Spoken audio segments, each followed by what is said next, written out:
Eccoci qui, ciao Alex. Ciao a tutti. Dobbiamo parlare di un Gran Premio di Argentina che ci ha regalato delle sorprese strabilianti. Sì, questo Gran Premio è stato molto bello e soprattutto pieno di sorprese. Andiamo ad analizzare un attimo la classifica.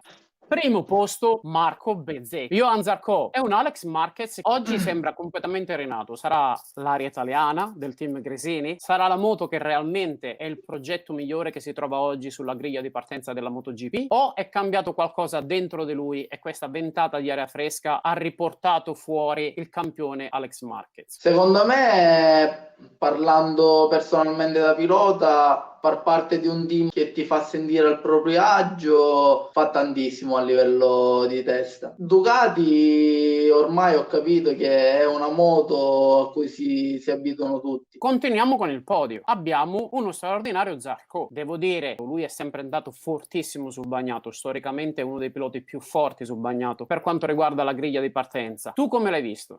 Io l'ho visto abbastanza lucido, padroneggiante anche della moto e sapiente di quello che stava facendo. Alex, cerchiamo di entrare un po' più all'interno, esaminando quello che può essere lo stile di guida. Secondo te è lo stile di guida di Zarco che lo aiuta ad andare così forte sul bagnato? Ma secondo me non è proprio a dare una mano lo stile di guida, è magari il sapersi adattare sulle varie condizioni della pista o climatiche. Io prima di passare a quello che è il vincitore della MotoGP vorrei sottolineare la prestazione di Franco Morbidelli. Sì, come abbiamo detto nella scorsa puntata, che abbiamo parlato tanto di Franco Morbidelli, ha dimostrato che sia nella sprint race che nella gara comunque abbiamo visto che era al proprio agio con la moto in tutte e due le condizioni. Franco Morbidelli superlativo, è lì dove vogliamo vederlo tutte le domeniche. E passiamo al vincitore di gara, Marco Bezzecchi. In questo Gran Premio di Argentina si è dimostrato al top della forma, a suo agio con la moto, a suo agio con il team. Marco Bezzecchi è stato straordinario, con l'occhio di un pilota. Come l'hai visto sulla moto in questa gara con condizioni meteo completamente diverse da quelle che avevamo visto in gara sprint? Si è visto totalmente un altro pilota, ti dava l'impressione che voleva a tutti i costi questa vittoria, con la moto che non stava ferma,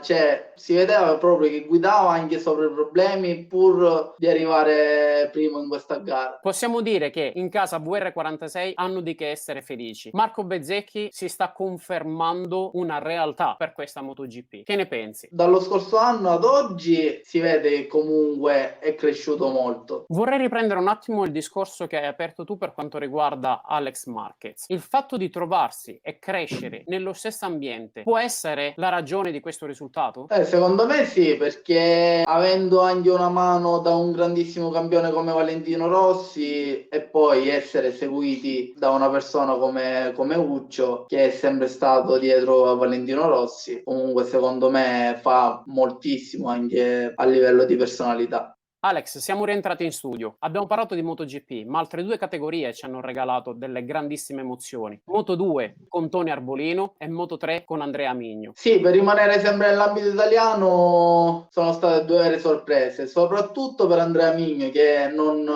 essendo lì per fare una wild card ha dimostrato sempre di ciò che è capace. Per quanto riguarda invece Tony Arbolino, non più una sorpresa, però ha fatto una bellissima gara davvero, è stato strepitoso veramente. Bene Alex, allora prima di salutarci diamo un'occhiata alla classifica mondiale e come è cambiata al suo interno. Abbiamo in prima posizione Marco Bezzecchi, seguito da Francesco Bagnaia che slitta in seconda posizione e al terzo posto Johan Zarco. Da lì in poi Marquez, Vignales, Miller, Martin, Binder e tutti gli altri. Fa un po' specie vedere un Franco Morbidelli anche in classifica generale davanti al compagno di squadra, ex campione del mondo Fabio Quartararo. Beh, un po' sì, fa anche un po' più specie, diciamo un Bezzecchi in primo classificato, una vera e grande sorpresa. Continuerà, si evolverà così il mondiale? Continuate a seguirci su Crazy Motor Life, cliccate il tastino rosso, iscriversi è gratuito. Alex, ciao e alla prossima! Ciao, grazie a tutti, ciao alla prossima.